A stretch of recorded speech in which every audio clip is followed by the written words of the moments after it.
Merci d'être nombreux ici, ça fait chaud au cœur.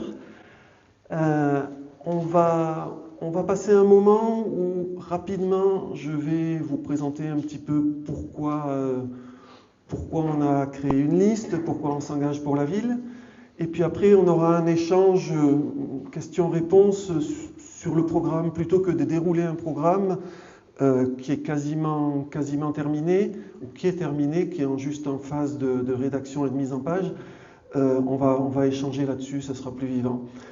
Mais avant de commencer là-dessus, je m'aperçois que je ne me suis jamais présenté en fait. Peut-être que beaucoup me connaissent ici, mais en fait, je pense qu'il faut que je vous explique que je suis l'avant-dernier d'une famille de 5 enfants. Mes parents étaient agriculteurs à Beaucaire. Dans les années 80, j'ai travaillé avec mon beau-frère et ma belle-sœur sur cette exploitation où on faisait des pêches, des abricots, des légumes, des céréales. Au bout de 20 ans d'agriculture, j'ai eu envie de changer, d'évoluer. Et je suis passé à l'informatique, je suis retourné à l'école. Pendant un an, je suis retourné à l'école, j'ai passé un BTS d'informatique et puis je suis parti dans l'informatique, c'était les années 2000, c'était porteur. Pendant 10 ans, j'ai travaillé pour des sociétés de services informatiques, pour des grosses sociétés. J'ai travaillé à Marseille, j'ai travaillé à Montpellier, à Paris, pour EDF, pour ExxonMobil, pour la BNP, voilà, pendant 10 ans. Mais j'avais une arrière-pensée, c'était me trouver une société, là c'était des missions qui bougeaient sur 2-3 ans.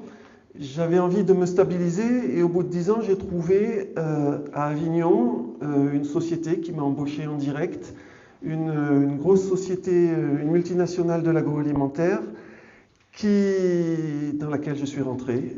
C'est la 4e société du Vaucluse. Et ça fait donc que c'était dans les années 2010. Et ça fait 15 ans que j'y suis. Et là, à la fin du mois, je suis à la retraite.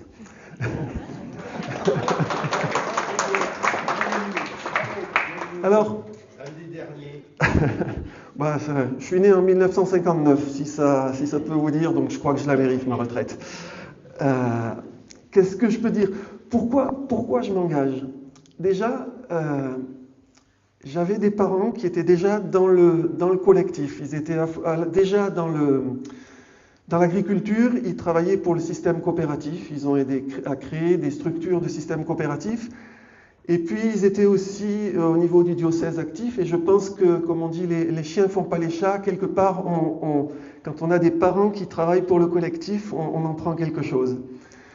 Ensuite, je me suis engagé pour défendre la ville sur des projets, par exemple, il y avait une décharge de classe 1 comme celle de Bellegarde, l'énorme décharge de Bellegarde, elle devait s'installer à Beaucaire, où il devait y en avoir une seconde à Beaucaire. On s'est battu là-dessus. Puis, au niveau professionnel, j'ai toujours fait partie de comités d'entreprise, de syndicats, donc j'ai toujours, c'est dans mes gènes de ne pas juste penser à moi, mais de voir autour de moi, de penser à ce qui se passe autour de moi et essayer d'améliorer la situation pour tout le monde. Et ce qui fait que, ce qui m'a amené à être élu sur la liste unie pour Beaucaire avec Pascal en 2020. Et donc je suis conseiller municipal depuis cette date-là. Et puis là, on s'est dit qu'il fallait repartir, qu'on ne pouvait pas laisser la mairie partir toute seule ou l'équipe en place partir toute seule, qu'il y avait mieux à faire pour la ville. Et on est reparti avec la même équipe, mais aussi on a élargi cette équipe. Comme moi, ce sont des gens qui ont une vision du collectif, qui ont une vision de l'intérêt commun, ne sont pas là juste pour vivre pour eux, ce sont des gens qui ont envie d'améliorer la vie de tout le monde, de participer à l'amélioration de la vie de tout le monde. Donc on a formé une équipe, elle s'est agrandie peu à peu, et surtout on l'a formée parce qu'on a pensé, alors je vais prendre mes notes parce que sinon après on a pensé que ça valait la peine d'essayer de faire quelque chose parce que on ressent Beaucaire régresse, Beaucaire va mal. Et on s'est dit, on ne peut pas laisser les choses comme ça. Et des exemples qui nous ont poussés à bouger, à faire quelque chose, c'est que par exemple les écoles, beaucoup d'écoles sont dans un sale état. Et ça fait des années qu'on dit qu'il faut les restaurer. Alors il y en a une qui a été refaite à Garrigue-Plane. Mais il y a par exemple, ça fait 10 ans qu'on dit qu'il faut refaire l'école de la rue Nationale. Le chantier n'a toujours pas commencé. C'est incroyable. Les gamins travaillent dans des conditions déplorables. L'école est à la limite insalubre. Ça fait 10 ans qu'on en parle, elle n'est pas faite. Donc ça fait partie des choses qui nous seront des priorités. Mais il y a d'autres écoles qu'il faudra améliorer. Il y a un truc aussi qui paraît incroyable, je ne sais pas, mais l'état des voiries rurales ou urbaines, l'état des réseaux d'eau, alors ça ne se voit pas les réseaux d'eau et d'assainissement, mais sont dans un état catastrophique.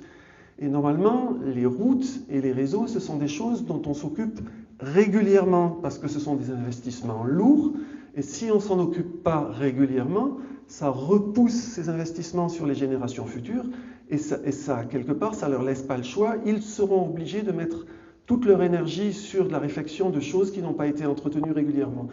Donc, pour nous, c'est anormal que la ville ne se soit pas occupée les 10 dernières années correctement des voiries et des réseaux d'eau et d'assainissement. Il y a un truc qui ne va pas aussi à Beaucaire, c'est clair. Les services municipaux fonctionnent mal. Or, ce n'est pas les employés qui sont en cause dans cette histoire. C'est le fait qu'on ne leur donne pas les moyens de travailler correctement. Les moyens physiques, dès qu'il faut acheter du matériel, dès qu'il faut réparer quelque chose, ça dure des semaines, des mois pour obtenir 3 boulons, un peu d'essence pour une tronçonneuse ou réparer un tracteur ou une épareuse ou quelque chose comme ça. C'est pas normal. Et en plus, la gestion des ressources humaines est complètement désorganisée. On ne sait pas qui est responsable, on ne sait pas qui fait quoi.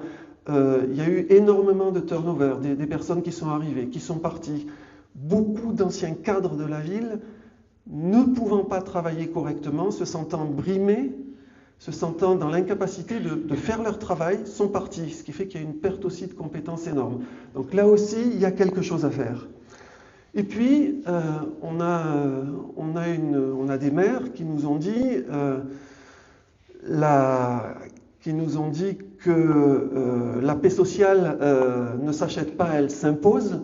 Ils nous ont dit qu'ils allaient augmenter la police municipale, les effectifs de la police municipale et que ça allait résoudre tous les problèmes.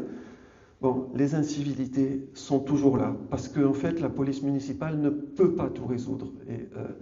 Donc nous, on aura une autre approche, et on en parlera éventuellement tout à l'heure, sur comment résoudre les incivilités. Voilà.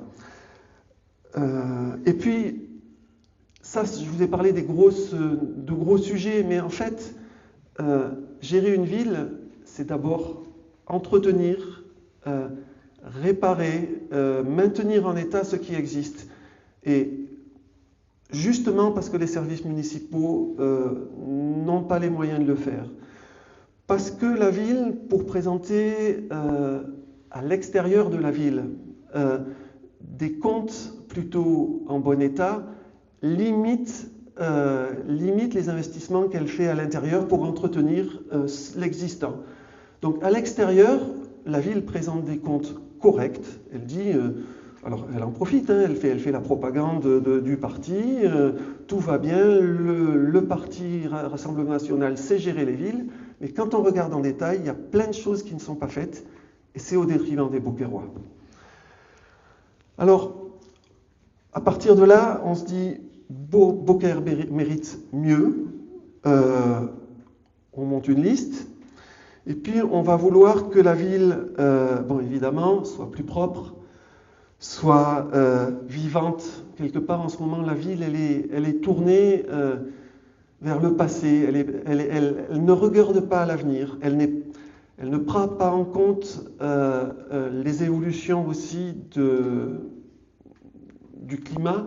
Et il faut absolument que la ville se verdisse. Les écoles, par exemple, ou les places, avec les événements climatiques et les vagues de chaleur qu'il y a, il faut penser à lutter contre ça, et en particulier en verdissant la ville.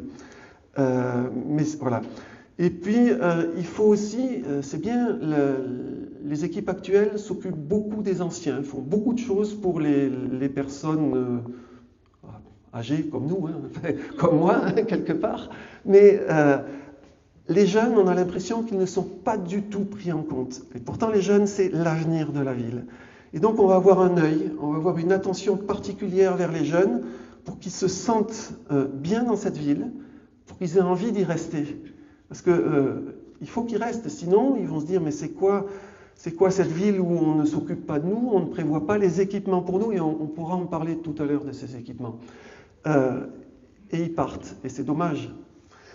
Et puis, ce qui nous caractérise, c'est que on va vouloir, ces améliorations, on va vouloir les faire avec vous. Le programme qu'on a préparé, on l'a fait en vous écoutant, en écoutant les Beauquerrois, en les interrogeant, en les entendant. Et c'est une façon de faire qu'on va garder tout le temps. On va mettre en place des structures, des comités de quartier, des conseils municipaux des jeunes, des référents de quartier. On va mettre des outils en place pour que, en permanence, les Beauquerrois puissent interagir avec leurs élus, proposer, dire ce qui ne va pas et pouvoir avancer ensemble.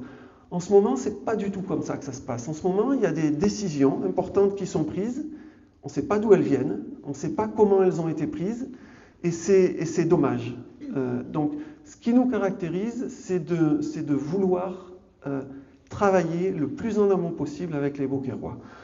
Je ne sais pas si je peux vous dire beaucoup plus maintenant. Non, on va en rester là pour le moment, puis on va peut-être attaquer des questions-réponses sur le programme. Voilà, merci à vous.